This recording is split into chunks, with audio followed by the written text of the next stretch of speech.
رنگ تو کالا تھا لیکن سونا دل تھا بلال حبشی کا۔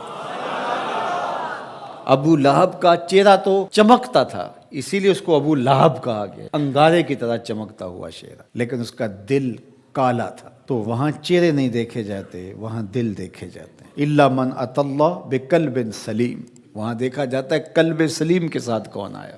دل کی ستھرائی، دل کی عفت، دل کی پاکیزگی۔ شیشے اتے کٹا جمیا کندا چاڑی جاندے، شیشے اتے کٹا جمیا کندا چاڑی جاندے، جلداں نوں اے سانپ کے رکھن ورکے پھاڑی جاندے، جلداں نوں اے سانپ کے رکھ دے ورکے پھاڑی جاندے۔ تو اصل تو یہ صاف ہونا چاہیے، یہ ستھرا ہونا چاہیے۔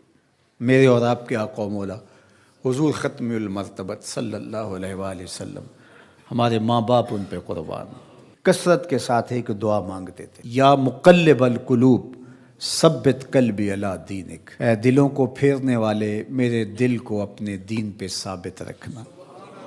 ام المومنین رضی اللہ تعالیٰ عنہ فرماتی ہیں کہ میں نے حضور علیہ السلام سے پوچھا کہ حضور اسلام لانے کے بعد بھی اس کی ضرورت ہے کہ یہ اللہ کی بارگاہ میں عرض کریں؟ تو آقا کریم نے ارشاد فرمایا کہ دل رحمان کی دو انگلیوں کے درمیان ہے، وہ جس طرف چاہے پلٹ دے، بے نیاز ہے، تو اس لیے ہر وقت اس سے مانگنا چاہیے اللہ میرا دل سلامت رہے، دین پر قائم رہے۔ ورنہ ہم دیکھتے ہیں کتنے لوگ ہیں بظاہر اچھے اچھے ہوتے ہیں لیکن انجام بخیر نہیں ہوتا۔ انما الاعمال بالخواتیم، اعمال کا دار و مدار حسن خاتمہ پہ ہے۔ خاتمہ کیسا ہوتا ہے؟ حضرت سہل بن سعد الساعدی رضی اللہ تعالیٰ عنہ فرماتے ہیں کہ ایک غزوہ میں ایک مالدار شخص بڑی بے جگری سے لڑ رہا تھا، اس جرت سے لڑ رہا تھا کہ ہمارے دل میں آیا کہ کیا بات ہے۔ آقا کریم علیہ السلام نے دیکھا تو فرمایا جس نے اہل جہنم میں سے کسی کو دیکھنا ہوتے سے دیکھ۔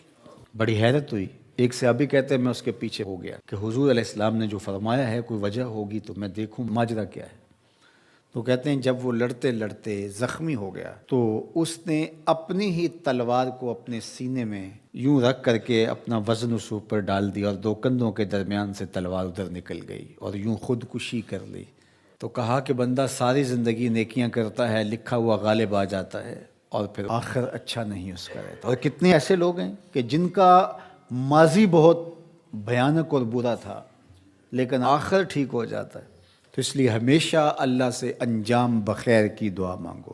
یا مقلب القلوب ثبت قلبی علی دینک، اے دلوں کو پھیرنے والے ہمارے دلوں کو دین پہ ثابت رکھنا، کہیں ایسا نہ ہو کہ ہمارا انجام ٹھیک نہ ہو، انجام ہمارا ٹھیک ہونا چاہیے۔ حضرت ابی ملیکہ رضی اللہ تعالیٰ عنہ فرماتے ہیں میں 30 اصحاب رسول سے ملاقات کی ہے، میں نے سب کو فکر مند پایا ہے انجام ٹھیک ہو جائے۔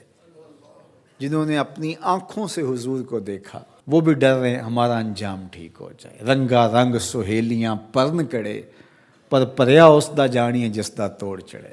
ہمیں ایک اور دعا ترغیب دی گئی قرآن مجید میں اہل ایمان کو، اور وہ کیا؟ ربنا لا تزغ قلوبنا بعد اذ ہدیتنا وہب لنا من لدنک رحمہ انک انت الوہاب، اے اللہ ہمارے دلوں کو سیدھا کر دینے کے بعد دوبارہ ٹیڑھا نہ کرنا۔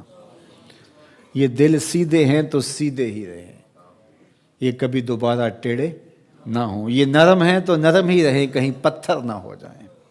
ایمان کے نور سے جگمگا رہے ہیں اللہ، یہ جگمگاتے ہی رہیں، کہیں دوبارہ ان میں ظلمتیں نہ آ جائیں۔ لا تزغ قلوبنا بعد اذ ہدیتنا، ہمارے دلوں کو سیدھا کر دینے کے بعد دوبارہ ٹیڑھا نہ کر دینا۔